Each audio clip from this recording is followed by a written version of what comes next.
कहानी की शुरुआत में हम एक लड़के को देखते हैं जिसे किसी आदमी ने बहुत ही बुरी तरह टेबल के ऊपर बांध कर रखा था और ऊपर से लड़की की हालत भी कुछ अच्छी खासी नहीं थी। जिसके पास वाले रूम में उन्होंने लड़की के बॉयफ्रेंड को भी पकड़ रखा था और वो आदमी दिखने में तो बहुत ही खतरनाक लग रहा था, जिससे जान बचाने के लिए अब लड़की बड़ी मुश्किल से खुद को छुड़ाते ही आगे की तरफ जाने लगते हैं, क्योंकि वो जानते थे कि मेरा बॉयफ्रेंड भी यहीं पर आए। लेकिन वो लड़की को देखते ही उसे अकेले वहाँ से जाने का कहता है और ये खुद भी उसी की बात मानकर वहाँ से चली जाती है, जिसके बारे में अब स्किनर को भी पता चल चुका था और लड़की को मारने के लिए अपने हाथों में एक स्किन लेते जंगल की तरफ भागने लगता है। लेकिन लड़की की किस्मत कुछ अच्छी खासी नहीं थी, जो आखिरकार भागते भागते एक खाई के ऊपर पहुंच जाती है। लेकिन वो इस आदमी के हाथों तो बिल्कुल ही मरना नहीं चाहती थी, जिसकी वजह से वहीं पर जंप लगाकर कूद जाते हैं, क्योंकि उसके हाथों से मरने से मौत ही बेहतर आए। अब इस सब के बाद हम भी कुछ टाइम आगे की कहानी देखते हैं, जहाँ पर एक बहुत ही खूबसूरत कपल जंगल में कैंपिंग ट्रिप के लिए आया हुआ था और वो इसी वजह से वहाँ पर मुझे फॉरेस्ट स्टेशन के अंदर पहुंच जाते हैं, जहाँ पर उन्हें क्लाइड नाम का एक ऑफिसर भी मिलता है, जो बातों से तो बहुत ही अच्छा लग रहा था। और ये दोनों उसे जंगल में एक अच्छी जगह के बारे में पूछने लगते हैं ताकि वो इस ट्रिप को और भी बेहतर बना सके, जिन्हें ऑफिसर तो बस पूरे जंगल के बारे में बता देता है। और ये दोनों भी अपनी गाड़ी में जाते वहाँ पर सेल फोन डाल देते हैं, क्योंकि वो नहीं चाहते थे कि यहाँ पर कोई डिस्टर्बेंस हो। जिसके फौरन बाद अपना सामान लेते जंगल की तरफ निकल पड़ते हैं, क्योंकि उन्होंने अपने कैंप पे साथ ले रखे थे, जो कि बहुत ही खूबसूरत और डरावना भी था। जिन्हें अब आगे जाते वहीं पर एक आइडा नाम की औरत भी मिल जाती है, जिसे ये दोनों जरा भी नहीं जानते थे, क्योंकि वो नहीं समझ पा रहे थे कि हमें किस तरफ जाना चाहिए। जिसकी वजह से आइडा उन्हें टिम्बर फॉल की तरफ जाने का कहते हैं, क्योंकि वहाँ पर बहुत से प्यारे चश्मे भी मौजूद थे, जिसको सुनते ही खुद भी बहुत खुश हो जाते हैं, क्योंकि वो थी इतनी मासूम औरत जो इन्हें अब रास्ता बताते ही वहाँ से चली जाती है। और रुकते तो ये दोनों भी नहीं, जिन्हें अब आगे जाते वहीं पर ही रास्ते में डेयर दिखाई देते हैं, जिन्हें देखने का मंजर ही कुछ हसीन था और उसी वक्त ही आपस में प्यार भरी बातें करने लगते हैं। यही टाइम भी इन दोनों के इंटीमेट होने का था, जिसकी वजह से बिना टाइम वेस्ट किए ही वहीं पर शुरू हो जाते हैं। लेकिन उसी वक्त अब इन दोनों के सामने कुछ और लोग भी पहुंच चुके थे, जिन सभी के हाथों में गार्ड्स थे और वो शेरल की शर्ट देखते ही बुरी नजर डालने लगते हैं, जो माइक को बिल्कुल भी बर्दाश्त नहीं कर पाता,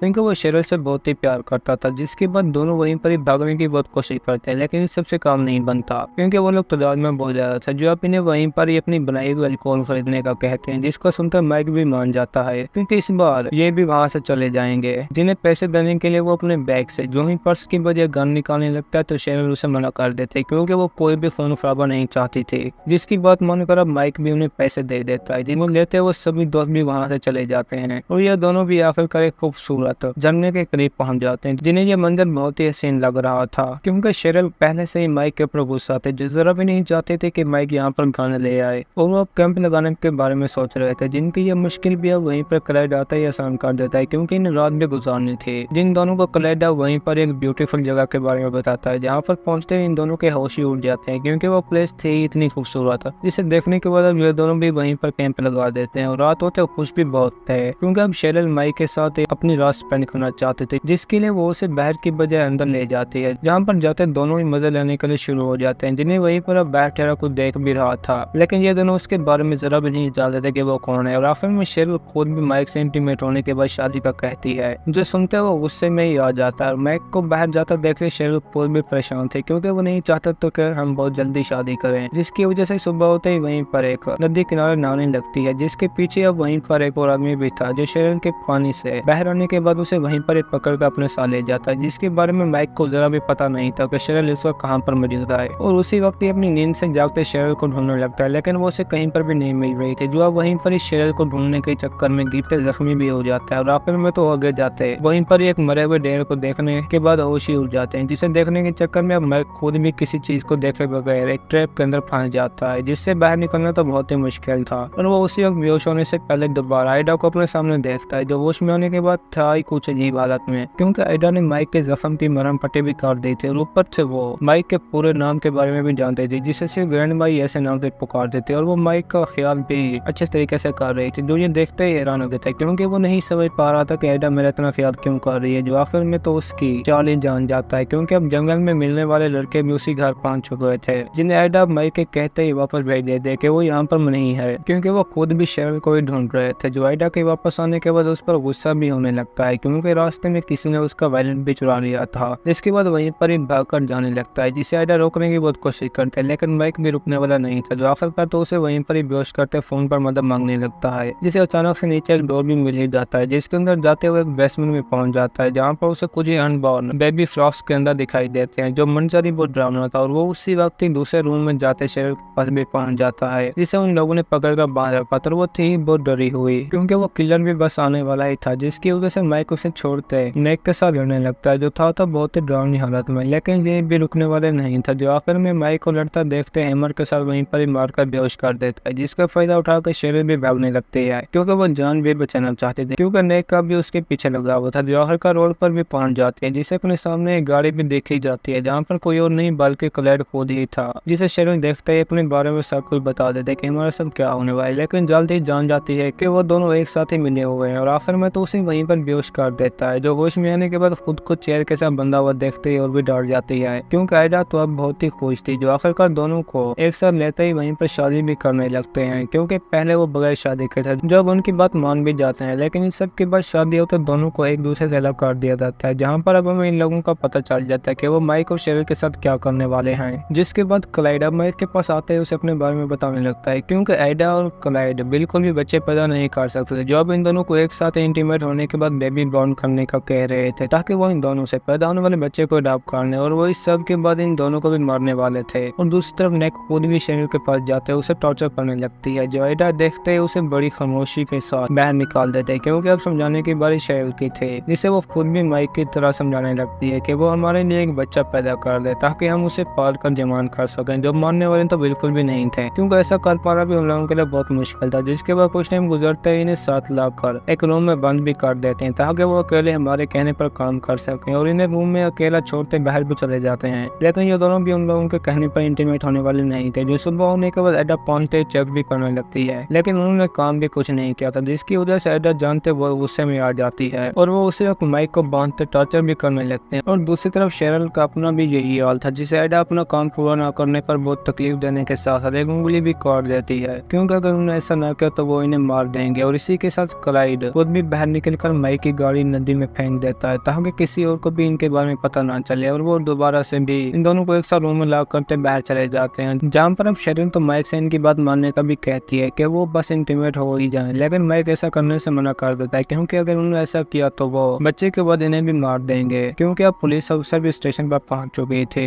जिससे क्लाइड झूठ बोलते हैं इनके बारे में कुछ भी नहीं बताता, जो अब इन दोनों के इंटीमेट न होने पर और भी गुस्सा हो जाते हैं। और दूसरी तरफ अब नई पुलिस अफसर सैम को भी इन दोनों की पिक्चर दिखाकर ढूंढने का कहते हैं कि वो इस काम के बदले उन्हें बहुत पैसे भी देगी, जिसका सुनकर ये दोनों भी आयडा के घर पहुंच जाते हैं, क्योंकि वो जानते थे कि माइक और शेरल कहीं हो ना हो इसी घर में ही होगा, जहाँ पर अब वो माइक को एक गर्म लोहे की सेटम पे लगाकर टॉर्चर भी कर रहे हैं। वहीं दूसरी तरफ नेक खुद भी शेरल को टॉर्चर करने लगता है, जो आयडा से जरा भी बर्दाश्त नहीं कर पाते। आखिर में इन दोनों को भी समझाने लगते हैं क्योंकि शेरल ने इन्हें अपने बारे में सब कुछ बता दिया था कि वो 2 माह पहले से ही प्रेग्नेंट है, जिसका सुनते आयडा के तो होश ही उड़ जाते हैं। और ऊपर से सैम भी घर के अंदर अपने साथी के साथ पहुंच चुका था, जहाँ पर अंदर जाने के बाद आयडा और क्लाइड दोनों को एक साथ ही मार देते हैं, जिनकी बारी थी अब उन्हें दफनाने की, जिससे वो ग्रेव के अंदर दफनाते आपस में शुरू हो जाते हैं, क्योंकि अब आयडा और माइक इन दोनों के किसी भी काम के नहीं थे, जिसकी वजह से ये दोनों अब उन्हें मारने का ही सोच रहे थे। जो ऐसा करने के लिए जो ही माइक के करीब जाता है तो वो उसे इसी वक्त एक चाकू के साथ जख्मी करने के बाद गन उठाते ही शूट कर देता है, जिसकी आवाज सुनकर आयडा जो ही अंदर आती है तो अपने हस्बैंड को मरा देखते उसके होश ही उड़ जाते हैं, और वो उसी वक्त ही माइक पर हमला कर देते हैं, जिससे अब शेरल वहीं पर रॉड मारते बेहोश करने के बाद आगे जाने लगते हैं। लेकिन उन्हें अब भी फोन की जरूरत है, जिसे लेने के लिए शेरल जो ही अंदर जाते हैं तो फोन मिलते पुलिस को भी सब कुछ बता देती है, लेकिन नेक अब तक भी जिंदा था, जिसे शेरल वहीं पर ही एक क्रॉस निकालते मारकर बाहर पहुंच जाते हैं, और आखिर में तो उसे वहीं पर ही बाहर आग लगाकर जला भी देती है। जिसके बाद बारी थी आयडा की, जिसे माइक पर हमला करता देखते शेरल वहीं पर ही स्किन उठाकर गर्दन ही उतार देती है, जिसके बाद हमें एक साल अभी दिखाया जाता है, जहाँ पर ये दोनों बहुत ही खुश थे क्योंकि अब इनकी एक प्यारी सी बेटी भी थी, जिसे दोनों रूम में सुलाते वहां से चले जाते हैं। और इसी के साथ हमारी भी आज की ये कहानी खत्म होती है। दोस्तों, अगर आपको हमारी कहानी पसंद आई हो तो वीडियो को लाइक और चैनल को सब्सक्राइब जरूर कीजिए।